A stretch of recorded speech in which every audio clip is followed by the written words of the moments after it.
So guys, পাকামি করে মাকে help করতে গেছিলাম, তারপর যেটা হয় আর কি, ভুল আর ভুল। তো যাই হোক, ভেবেছিলাম ডিমের ঝোল আর ভাত করব জাস্ট, তাই জন্য পেঁয়াজটাকে ভালো করে কেটে কেটে নিচ্ছি। কিন্তু পেঁয়াজ কাটতে গিয়ে যেটা হয় আর কি, আবার চোখ দিয়ে একবার বন্যা বয়ে যাচ্ছে, দেখতেই পাচ্ছ তোমরা। খুব কষ্ট করে, যেন মনে হচ্ছে কত কাজ করেছি বা কেউ আমাকে বকেছে, এরকমই মনে হচ্ছে।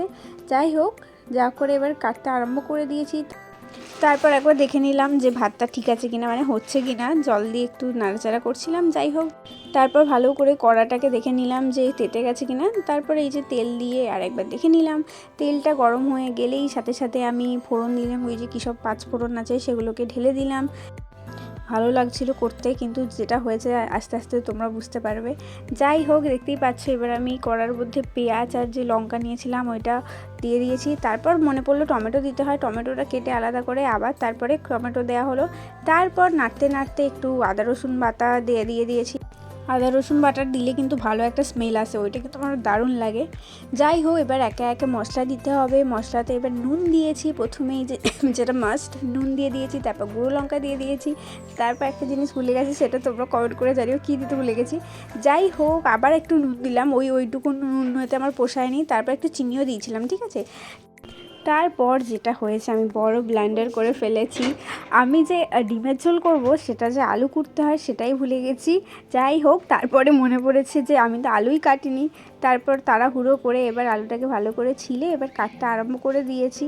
মাথার মধ্যে এত টেনশন, ভাবছি যে এরপর কী হবে, ওরপর কী হবে, মানে তখন মাথা কাজই করছিল না। যাই হোক, ভালো করে একবার দেখে নিলাম। এই ভাতের অবস্থাও খারাপ হয়ে গেছে। আমি মানে যে ভাতে জল দিতে হয় একটু, সেটাও জানি না।